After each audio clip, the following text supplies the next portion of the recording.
Well, hey everybody, Beau Jennings here. Thank you for joining me on my Mercury Lounge live stream takeover for the week situation.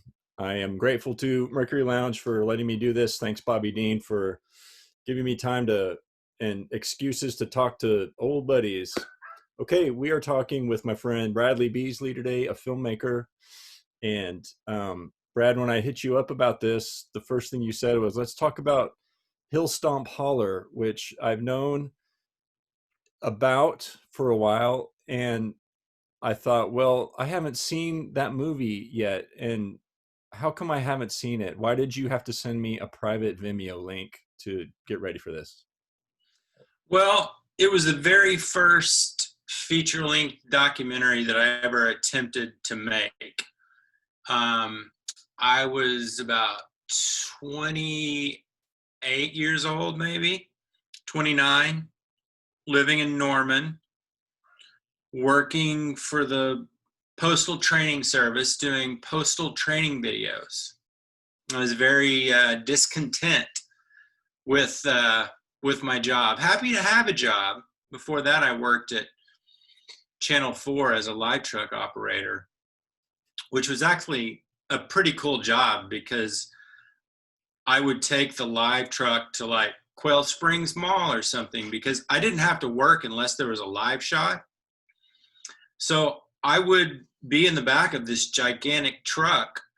And at the time in the late 90s, editing wasn't on your computer, so you couldn't just have your computer and edit anywhere.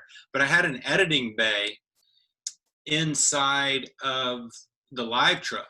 So I would just wait for the 5 o'clock news, the 6 o'clock news, and the 10 o'clock news.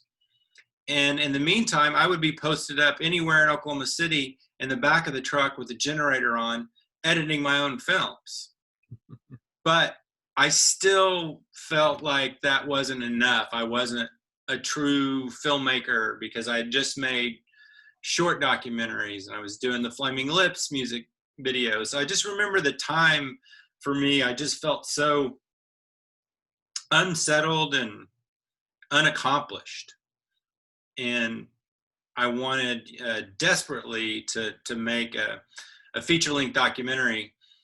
In a strange way, the Postal Service enabled me that opportunity simply because there wasn't a great accountability to produce these videos. It wasn't, people weren't breathing down my neck for content. It was a different time. And if I could pump out 1 or 2 videos in a month, I mean, people were just pleased as punch. They were like, man, this looks like something that you would see on TV. And I'm like, well, we have a $50,000 camera. And we have the finest equipment in Norman. So I guess one might say I liberated some of this equipment on the weekends and employed this equipment outside of the Postal Service to go to Mississippi. But yeah, you asked why this film isn't available, and Yeah. it's really because I was so naive. Am I jumping ahead? Does that No, apply? not at all. Okay.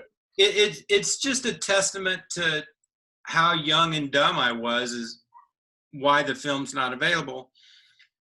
Because I thought at this point I had been to VZDs and met R.L. Burnside and talked to him and was like, hey, R.L., can I come to your house and start filming this documentary? I mean, I was gung-ho. The first night I met him, I was filming him backstage at VZDs with Dr. Terry Slade and others, who was originally turned me on to R.L. And I got R.L.'s release. I got him to sign a release, which I just thought was my golden ticket to making a feature-length documentary. And he gave me permission to come sleep on his floor. And, so I was rip-roaring ready to go. But one thing that I never obtained, because I didn't even know it was a thing, I didn't know what music publishing rights were. And RL certainly didn't care what they were. Um, when I initially asked him to sign the release, I said, "Do you want a copy?" And he said, "Oh, I would just lose it or spill something on it, so I guess not." Which I thought was great, because I feel the same way about releases. But even though the record label was giving me a place to stay when I went to Mississippi to film their artists, Fat Possum Records artists, um, they never signed off on the publishing, and I never asked them about it. So when the film was finished, premiered at South by in '99, Fat Possum tried to get the festival not to play the film. Mm. And luckily we did get to play the film, and people seemed to enjoy it. And it was a huge thing for me personally to have completed a feature-length documentary. But the record label ultimately did not like the film, because I focused on really just a few of their artists, R.L. Burnside, T. Model Ford, and Sidell Davis.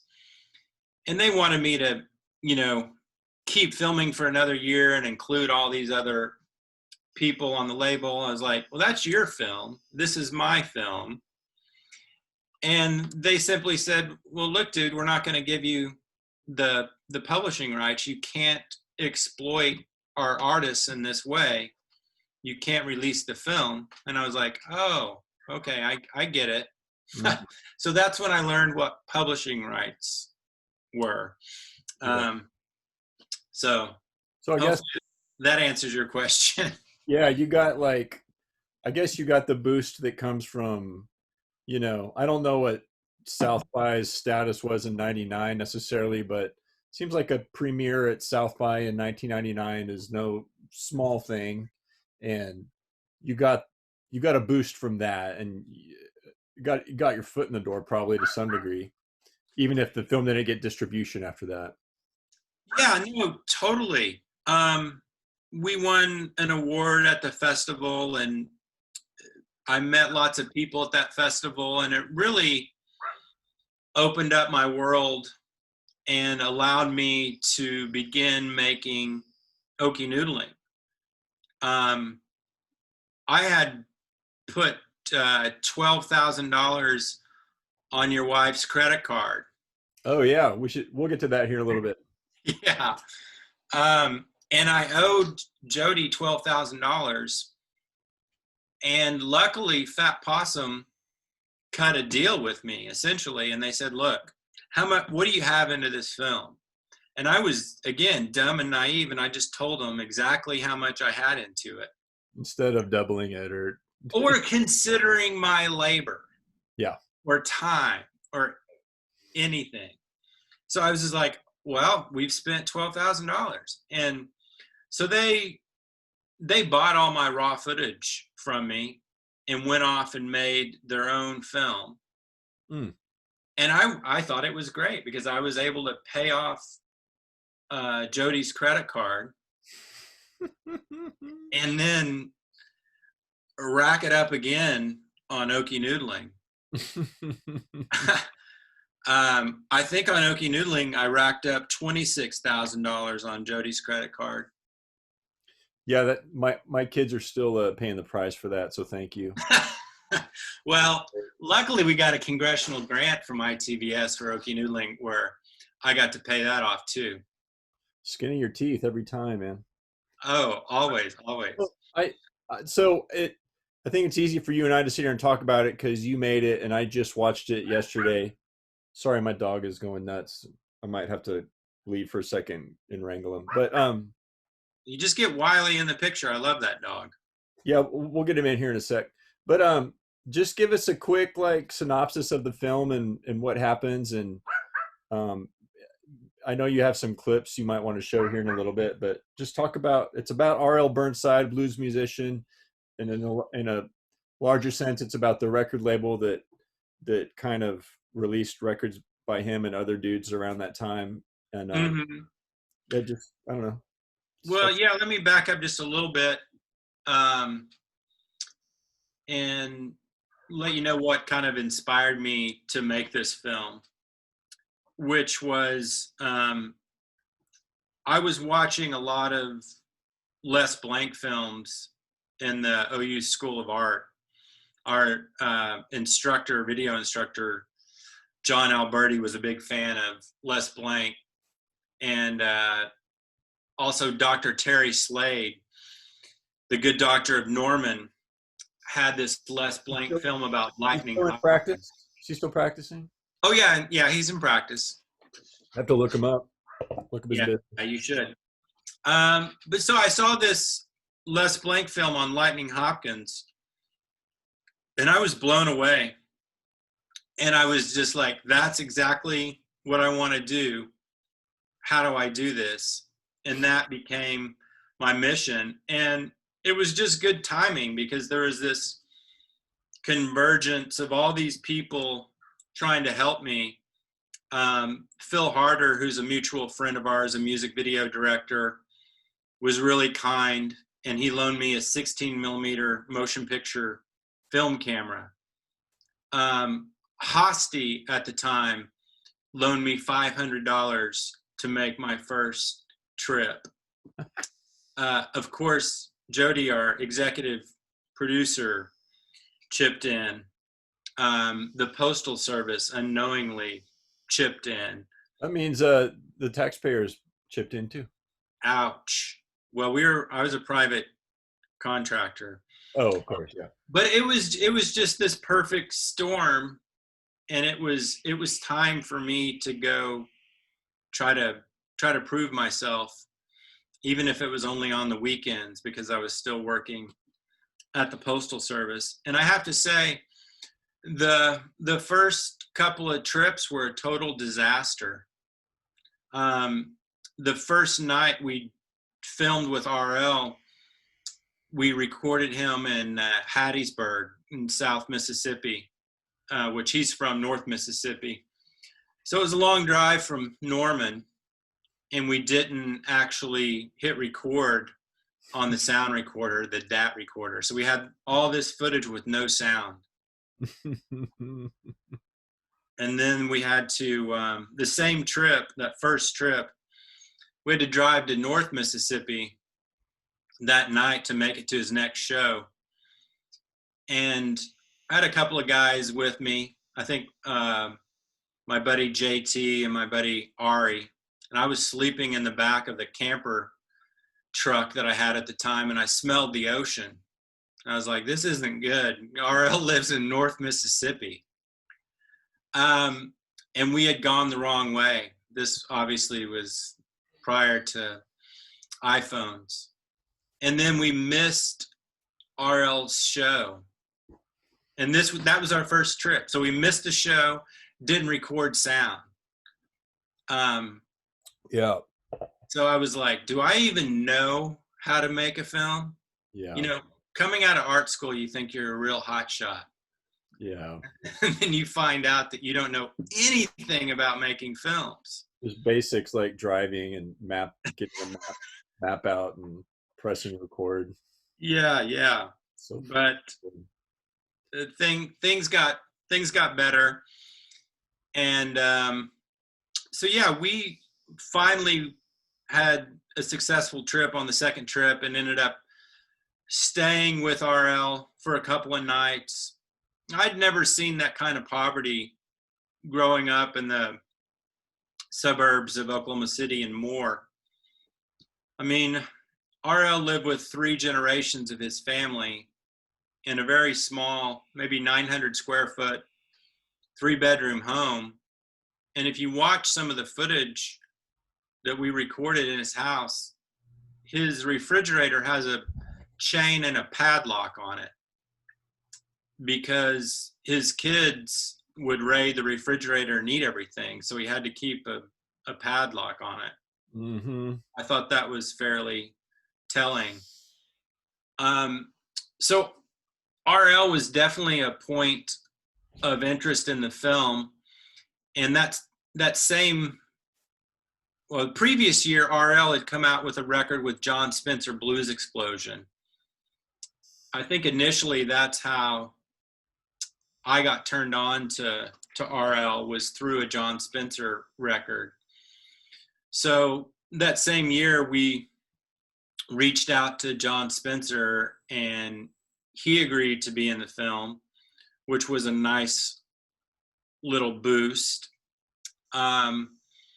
So we featured John Spencer, his bandmates, Judah Bauer, Russell Simmons, and then other guys on the Fat Possum label, T Model Ford, who is among my favorites, who's from Greenville, Mississippi, and then Sidell Davis, who's from Pine Bluff, Arkansas. Those were the three guys that we featured. And then occasionally we would get into some politics at Fat Possum and their new relationship with Epitaph Records, who is funding everything. I mean, Fat Possum went on to record a record for the Black Keys and did some pretty big records. Unfortunately, I think a lot of the artists on their label are now deceased, and certainly all the guys in my film that we featured are deceased. And that was one of the reasons that I had this sense of urgency, because at the time these guys were in their 70s and 80s. Yeah. Was it a T model that didn't start playing till his like 60s? Even play guitar till he was 60 something? Right. RL was in his 50s, T Model was in his 60s. A lot of these guys were really late bloomers. Yeah. Did you go into the movie? Did you go into making it um with a super clear vision, like I want to talk about RL and I want to talk about this about RL, or how did it expand into talking about the other dudes in the label and that sort of thing? They were the guys on the label that we had met through being around Fat Possum, and they seemed like they had the most interesting backstories. But to be honest, you know, again, I was so naive that we were just reacting and gathering content and shooting footage as we could. Luckily, I had a really talented editor from Chicago named Andrew Mayer, who really made a silk purse out of a sow's ear. Because, as I mentioned, I wasn't very good at recording this stuff, apparently.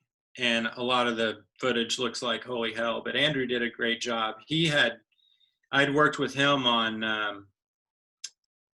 a Lips short film of them recording Clouds Taste Metallic. It was a feature that Warner Brothers did as a CDR. Do you remember when those were a thing? Oh heck yeah. Yeah, it got to a point that at some point you could buy a CD and it either had like hidden content at the end, or you could pop the CD into your laptop and it would pull up the DVD player sometimes, and there was bonus content on there. But yeah, I Yeah. remember those days for sure. You want to check out a clip? Yeah, I think it would be cool to show just kind of a taste of what it's about and show Yeah. RL playing music or whatever you have queued up. Yeah. I'll cue something up with John Spencer talking a little bit about RL, and then it goes into RL, and then goes into the first time I met T Model, which he immediately offered us all whiskey as we were filming. But let me find that clip for you. Let's do it. Sounds good.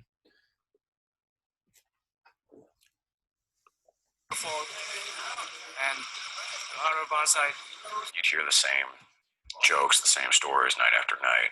You know, at a certain point, RL would just start rapping. Boom, boom, boom, boom, boom, boom, boom, boom, boom. RL is great. I mean, what it was about it, I don't know. It rocks.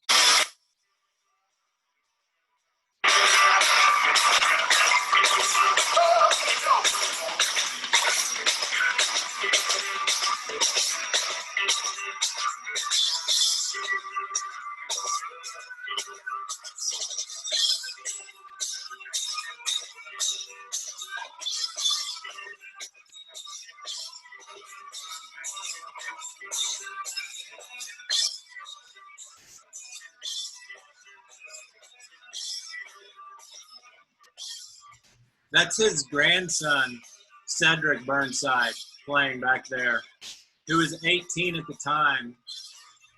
He's 38 now. We're still friends.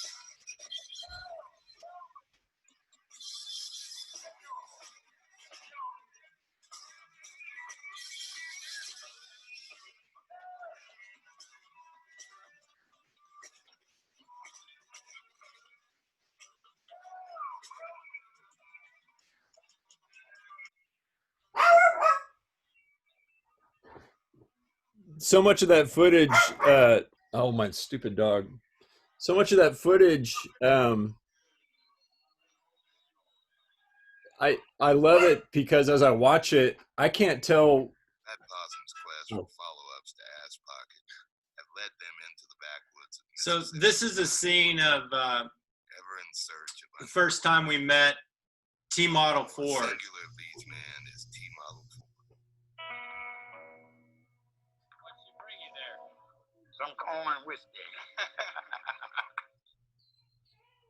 And I was 58 years old before I picked up a guitar.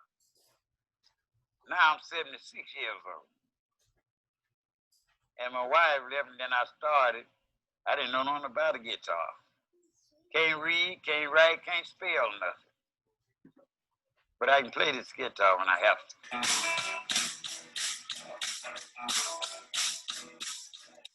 I've been out last night.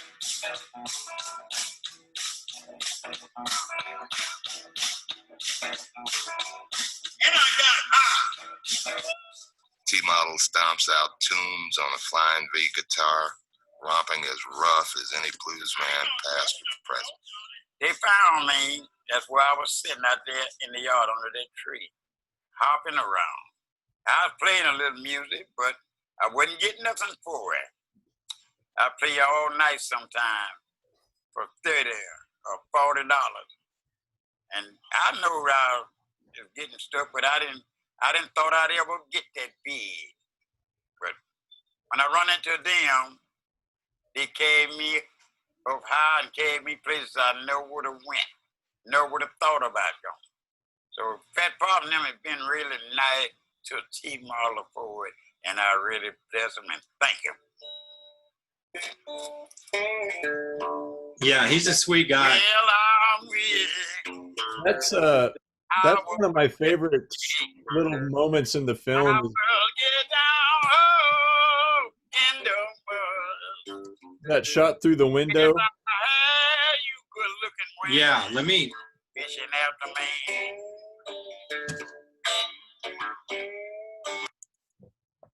Two old dudes trying to figure out technology. Yeah, that was a post effect. That was all Andrew Mayer. He did that. Was that the actual shot? Did you actually zoom in through a window, or was that? No, it was a post effect. Wow. He composited that and cut it out. Like, the interview was actually done inside the house, and then I had a shot of the window. One second. My son needs something. What is it? I need the nails to nail the stool back. All right. I'll help you with that in a little bit, okay? I'm talking to Bradley. Hi, Augustus.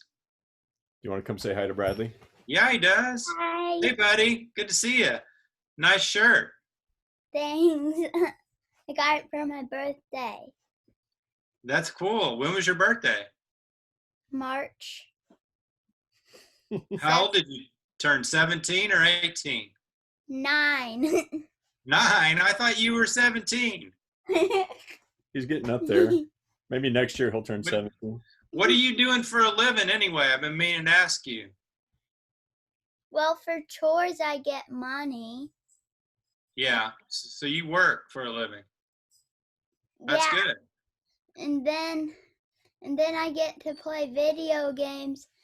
I get to get more time to play video games if I mow the lawn. Yeah, what's something like that pay? 30 30 what? Minutes of video games? minutes or about Oh, $10. yeah, that's not Oh, bad. yeah, we're negotiating. We're renewing we renew the contract every couple months. Fair enough. You Yeah. think he's gonna play music? You know, he is a good piano player. And then yeah, something could come up there. We'll see. He works hard at his piano lessons. I'm kind of curious if you talked to Jody about this and what her thoughts on me making the film were. If she was here, maybe what I'll do if we end our talk early is I'll splice her in and get her little coda at the end Mm-hmm. to get her take on it, or it could be some bonus footage. Yeah. Yeah, I watched it after she went to bed last night super late because I wanted to make sure it was fresh before we talked. No, one thing I really liked about the movie was I couldn't tell when it was filmed. Like I knew it was like the 90s, but it just the quality of the footage and then just what you were filming too. I was like, when was this made? I can't tell. Mm-hmm. It's got a cool kind of and then the music too. It's kind of a timeless feeling to it. Yeah, it's got a real mix of formats between the 16 millimeter film and then the broadcast quality postal service cameras. Okay, a dog peed. Hold on. What? Like on what we already did. Oh, that's fine. That's fine. I tell you, Dog's gonna pee, Beau. it never ends around here. Lolly. Yeah, thanks, bud. Go ahead and close that door. You guys are getting the raw deal, the raw quarantine, whatever else is going on in the world, media experience. Oh, another thing I meant to ask you about the film. I'm losing train of thought, so I'm just popcorn things here. Sure. But the narrator, Ron King. Ron King, you know Ron? Well, I do because he for people that know Norman, he was like the main dude at Campus Corner Market. Oh yeah. Years. He was For always years. I haven't seen him in a long time. I don't know how he's doing, but he was just such a character. He was always like just this big, friendly, cool presence back there. I always think of like Clarence Clemens back there. He's just got like the leather hat, and he just seems super like wise and has so many stories. And it was like the perfect narrator. Yeah, he was at every college party that I ever went to. And we played basketball with Ron. I mean, he was really a pillar in the community, and I'm sure he still is. I haven't seen Ron for years, but I always loved his voice. So when I asked him to do the voiceover and he agreed, I was super pleased with his voiceover in that. Yeah, that was like I said, I haven't seen him in a few years, and it was like it's a friendly, like a cool reminder about Ron. So you made the film. It premiered at South by, and Fat Possum said you can't distribute this, but we'll buy it from you. And then take us from there. What happened next? Well, Fat Possum collaborated with a female filmmaker named Mandy Stein, daughter of Seymour Stein, record producer. And they put out a film with a lot of my footage called You See Me Laughing that came out the following year. And they ended up, getting interviews with Bono and the like, and putting that together. And then really, I didn't try to do anything with the film. I would just went off and started making Okie Noodling, and then the couple of years after that, Fearless Freaks. And to me, it was just a way for myself to understand, like, okay, you're a filmmaker, you made a feature-length documentary, it got in a festival, now you're on your way. I didn't really need it to be out there in the world. That wasn't that important to me. Do you think? I mean, because you show those fat possum dudes, and it seemed like you kind of get to know them a little bit in the movie, and you're driving around with them, and it's hard to know what their motives are in releasing this specific type of music, and you could probably speculate on all kinds of things, but it seemed like, or I guess it's interesting that they would not allow you to distribute that film. You wonder what their reasoning was, like what harm did they see in more more attention on their artists and their label too. Well, I think they wanted that attention through a documentary, but they wanted to help tell the story, and I just wasn't interested in that. Like I said, I was ready to move on to the next film. I didn't want to spend the next year collaborating with Matthew Johnson and Bruce Watson on the Fat Possum documentary. I just had too many other films I wanted to go make. Yeah. Well, tell us how Okie Noodling happened, just kind of that transition, and what kind of things helped springboard you to that new idea and just making the next one. Yeah, well, I mean, like I said earlier, it was really finishing Hill Stomp, paying off Jody's credit card that gave me new life. And I had talked about making Okie Noodling since the mid 90s. And luckily, Jody's mom, Lana, worked at the Goodyear tire factory in Lawton, and she knew some noodlers because Dr. James Payne and I scoured southern Oklahoma. Is he still in practice? Yeah, oh yeah. He's out of Tulsa now. I'll get an appointment. Yeah. We scoured southern Oklahoma in the summer of '97, all the bake shops and bars. We even put up flyers looking for noodlers. Like we thought that noodlers were just going to look at a flyer and call us because they wanted to be in a film. Because they had phones. Right.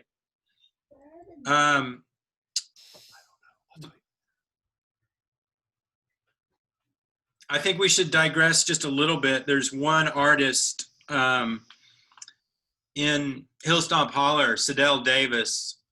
He's a guy from Pine Bluff, Arkansas, that was in a wheelchair and his hands don't work that well. So he frets with kitchenware. Yeah, with the butter knife for his slide. Yeah. Let me see if I can. That was a good clip. Yeah, if you have that, it'd be great to see. Cue up a scene with Sidell Davis. And while you do that, my son just told me the dog peed on the floor. I'm gonna go clean that up. Oh, great. So I'm gonna leave you guys to Bradley pulling up a clip of Sidell Davis playing slide guitar with a butter knife. Be back in a sec. I shot a guy one time stealing my chickens. He took our paper on me. And I got up there and the dude asked me, "Harrell, did you shoot that guy in self-defense?" I said, "No, sir, Judge, I shot him in his ass and he jumped that fence." Oh, that's just an old story, I think. Of course, I ain't never wanted to kill nobody. I may shoot him, that's up with them and the Lord if I die. This is RL telling the story how he shot and killed someone. He and T-Model both shot and killed people and went to prison. The guy, he just came to my house. I reckon he came to do something to me, if I hadn't did something to him. And when you can't outrun them guys, you have to stop them, That's for damn sure. So they tell me right now, the best thing to do when you see something trouble happening is to call 911. But I believe it's the best, quicker to call 357. Go P38. Yeah, that's good. You got to protect your family, right? Keep ready. That's right. Well, it's stole mine. I ain't got nothing but 2 shotguns. A double barrel Hamlin and a 20 gauge pump. But you'll pop them at somebody. You think I won't? Fat Possum's pursuit for the blues has penetrated into regions outside the hill country.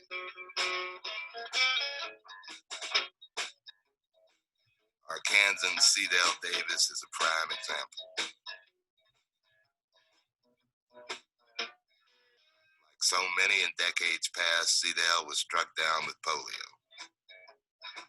Bound to a wheelchair since the age of 15, he learned to play guitar with his left hand and has made a living through music ever since.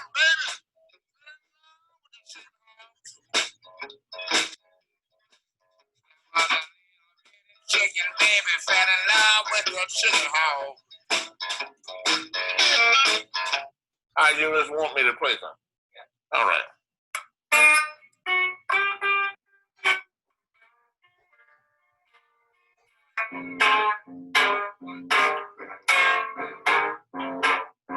One is day. Let me show you how not the man can be.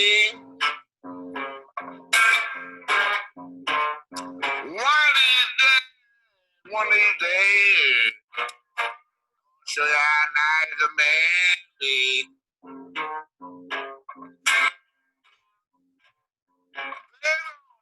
Your Cadillac car. If you want to speak some good word for me. My mother didn't want me in the house, you know what I mean? I messed around with the guitar. She said you're down to go to hell if you play blues. And I knew that was down, I knew that I was going to die and go to hell anyway if I didn't play something to try to make a living. I knew that. He said, your mama tell you you're going to go to hell if you play devil music and all that. He said, but something, He said, is anybody going to give you anything? No, he said, ain't nobody going to give you nothing. Learn how to do something. So if you learn how to play that guitar and blow the harp, you got to work on that. So if people going to come get you, take it to play. So if you don't make but $2, so that'll feed you. I said, yeah, you're right. So that's what I did. Just that day on, way back there in them days, I still play a guitar.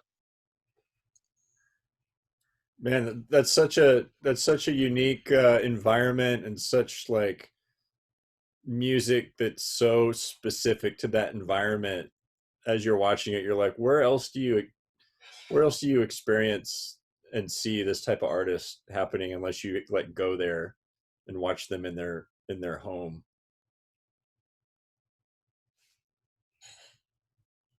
Did I lose you? I lost Bradley for a minute. Maybe he'll come back.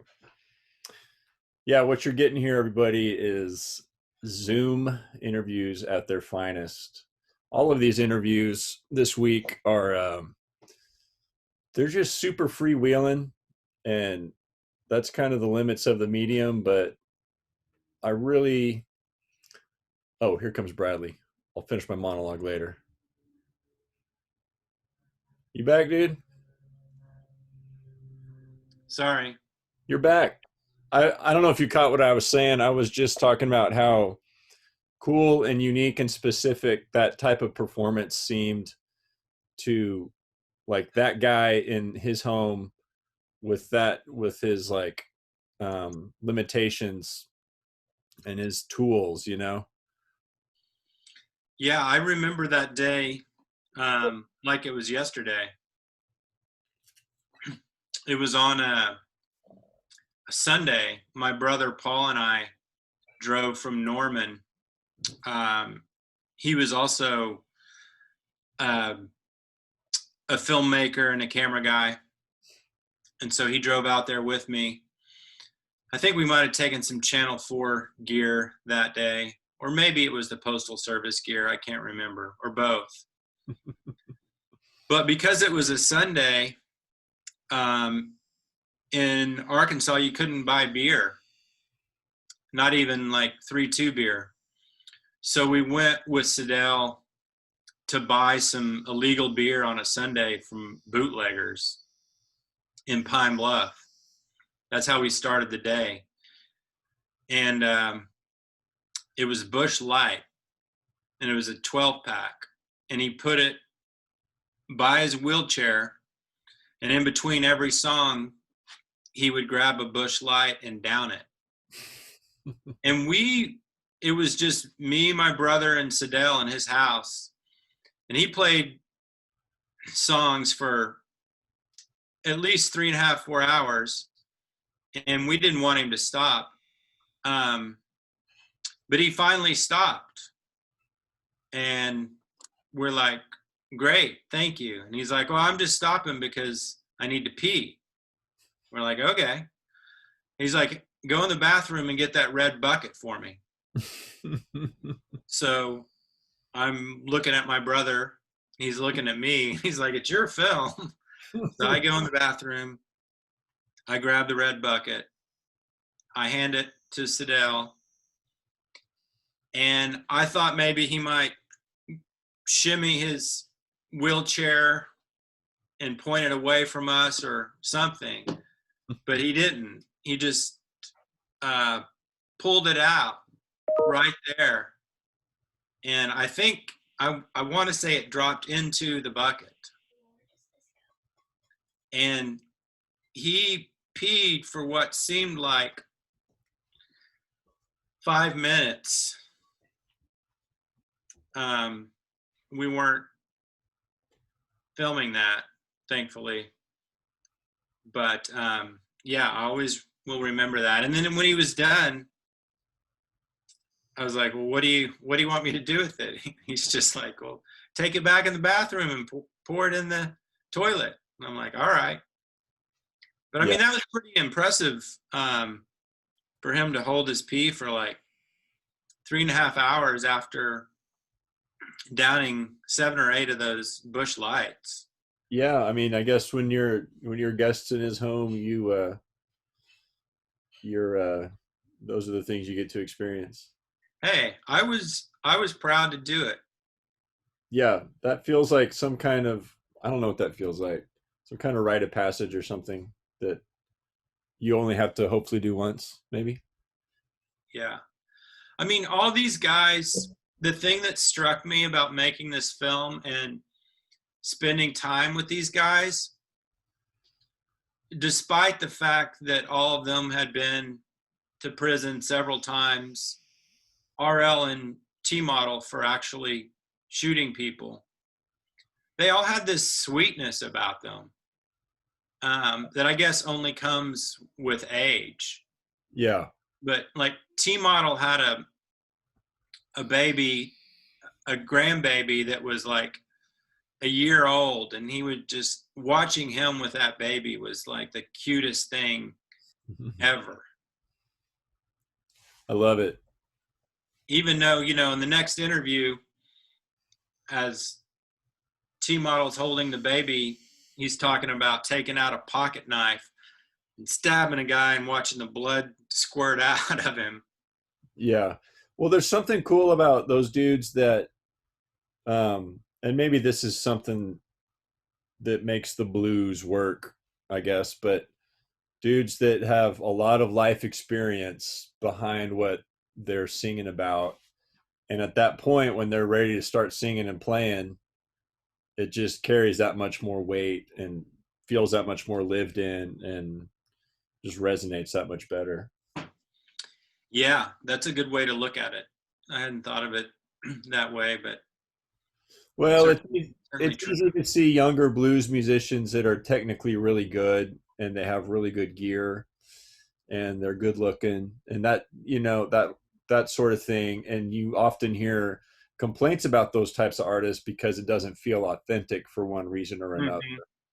And it's nice to see these examples of just, I don't know, it seems like the source of blues, you know, like this is why the blues happens, because this kind of life and these circumstances are here, and it produces this type of music. It's kind of nice to see that like source.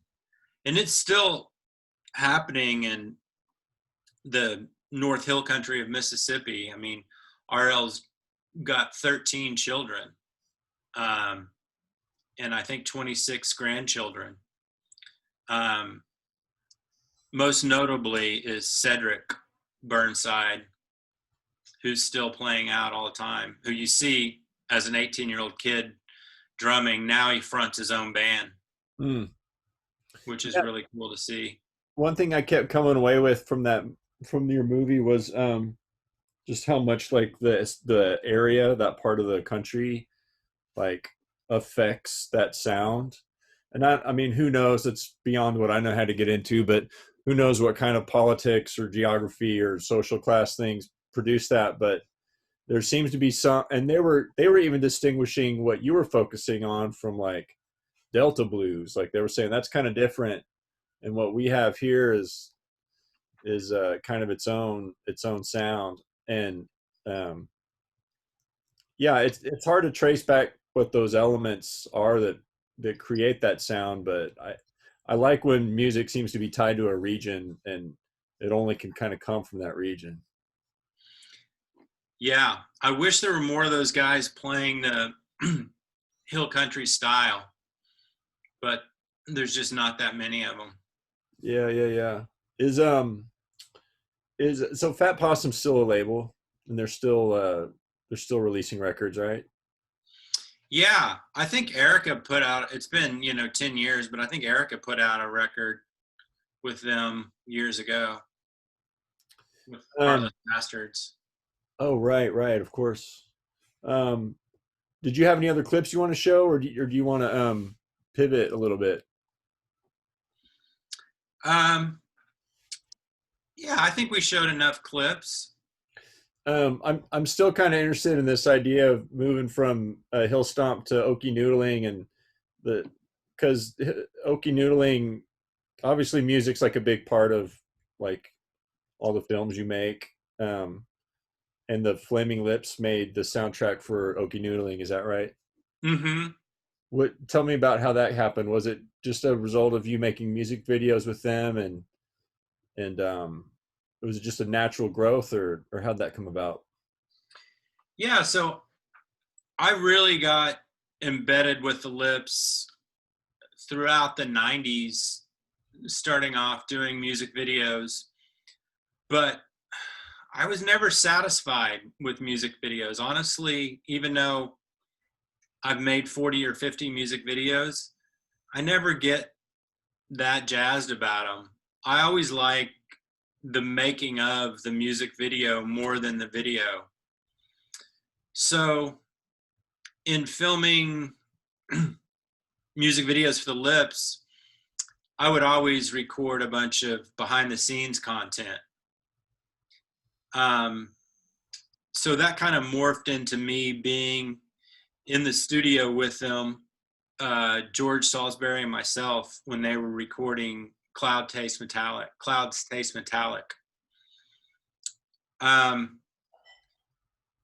So we finished that, and then I always just had a real easy relationship with those guys.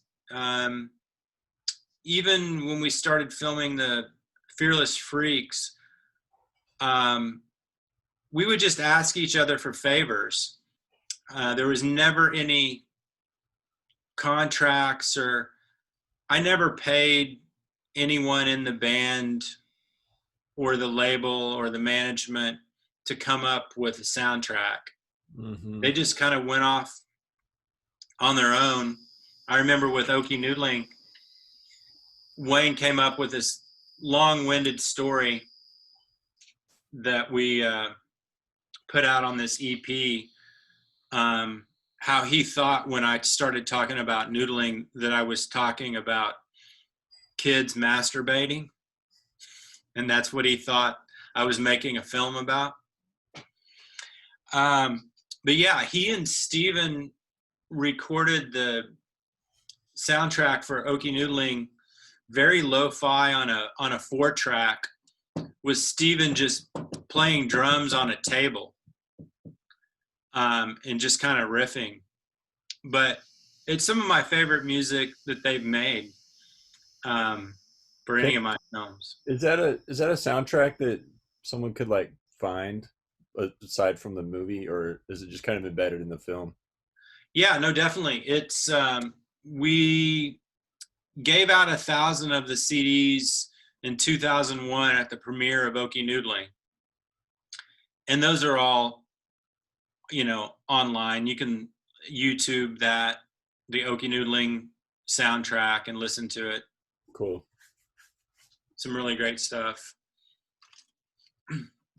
But yeah, aside from the soundtrack, the lips weren't involved in the noodling movie. They weren't coming out on the shoots with us or anything like that. Yeah. And then so you've made a number of movies since then too. And your most recent was Fathers of Football. That's right. And that's one that you had been, I know from talking to you that it had been kind of percolating in your brain for a long time as well. Seems like a lot of your movies, I've heard you say at different times that I've had this idea for like 20 years or 10 years or something. Does it normally take that long to get a movie from your first thought to like a premiere? Yeah, sometimes. Hill Stomp Holler was the only film that I finished within a calendar year. So then I came to expect that. Then I realized that Fearless Freaks, I was filming that on and off, sometimes unknowingly, for 7 years. Mm-hmm. Okie Noodling took probably 3 years to make. But yeah, A Fathers of Football, I mean, I was filming on my dad's sidelines of his high school team at Meeker in the mid 90s, thinking, all right, I'm making a high school football documentary. I'm going to make a feature-length high school football documentary, and it just never came together. So yeah, after 30 years, it finally came together. I think it's like anything, you talk about it enough at parties and bars or whatever to your friends, and you tell them you're going to do this, and then you realize, oh, it's been 20 years I've been talking about that. I better go do it. do you feel like you like all your subject matter, you kind of seek out weird stuff, basically weird Okie stuff? Like what is it about you researching and exploring those topics? Like why are you compelled to do that? Yeah, I think it's all part of the lifestyle of a documentary filmmaker, and I've always enjoyed the process. Like, to this day, as you know, I'm completely obsessed with noodling. I know. So I'm looking for excuses to embody the kind of lifestyle that I want to live, and if I get to go film that, all the better. And it's a good way, and I also look at it like it's a good way to document your time spent on this earth. So I can look back at my films and, hear my voice and the questions that I was asking or whatever, and put myself and my buddies that were shooting it in that place and time. And I really like that. I'm very nostalgic, overly nostalgic, which some say is not a good thing. For the viewer, to illustrate how much Bradley still noodles, I feel like every spring I get an email from you, sent to me and some others, and it has these dates of different weekends coming up throughout the summer, and it says, "Okay, guys, I'm at this lake this weekend. I'm at that lake that weekend," and it doesn't say, "Would you like to go noodling?" It says, "Let me know which one you'll be at." And Well, strangely enough, I started to compose that email last night, but it was one of those epic emails with lots of options, lots of Airbnbs, lots of links. So that'll be in your inbox around midnight tonight. yeah, That's coming. I'm refreshing my page every couple minutes to see when it lands. We're gonna get you bit this year. Well, Maybe Augustus as well. Don't tell Jody. Hey, Augustus, come here. Last summer was the first time we went noodling together, and Augustus, come here. Bradley's talking about noodling last summer. What was your what do you remember about noodling last summer? Were you scared? Little bit. But it was exciting too, right? Yeah. We didn't get a fish, did we? No. But we will. Yeah. Let's do it again this year. Yeah, we'll do that. I wasn't scared like I thought I would be, but I didn't get bit yet either. Well, this July, I've got it all planned out. Don't worry. Hey, you want to go noodling again this summer? Will I have to go underwater? Yeah, that's part of the deal.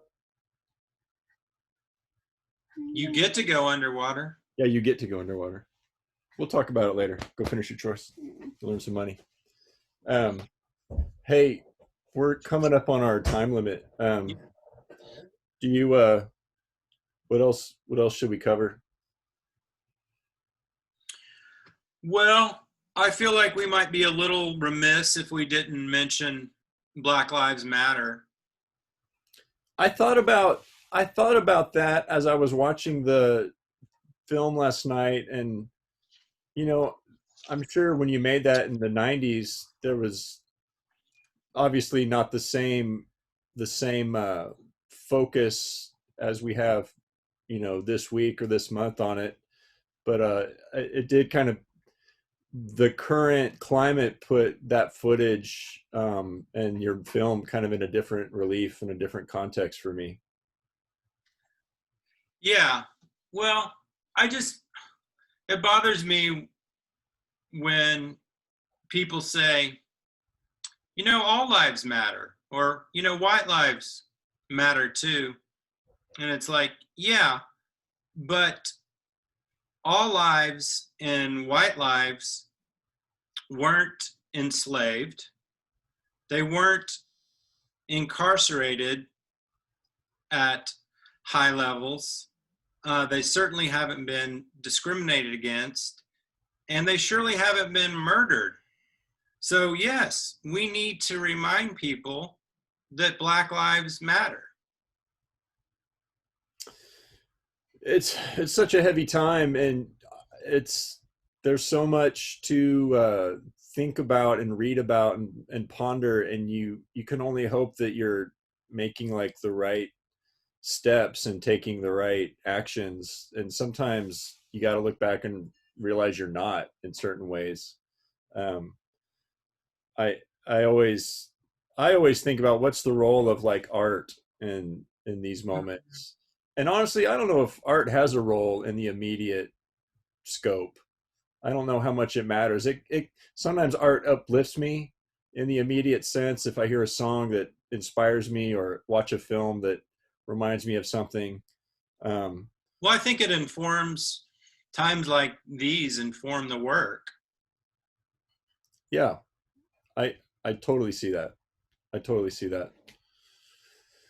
Yeah, man, it's hard to know what to say even. You see a lot of talk about it's time for white folks especially, or I get maybe just non-black people, to just like listen for a while Sure. and learn. And it's also such a hyper crazy time with social media, and there's ways to express yourself on there, and you want to show solidarity, you know, and you might post something and the next day That someone says becomes offensive.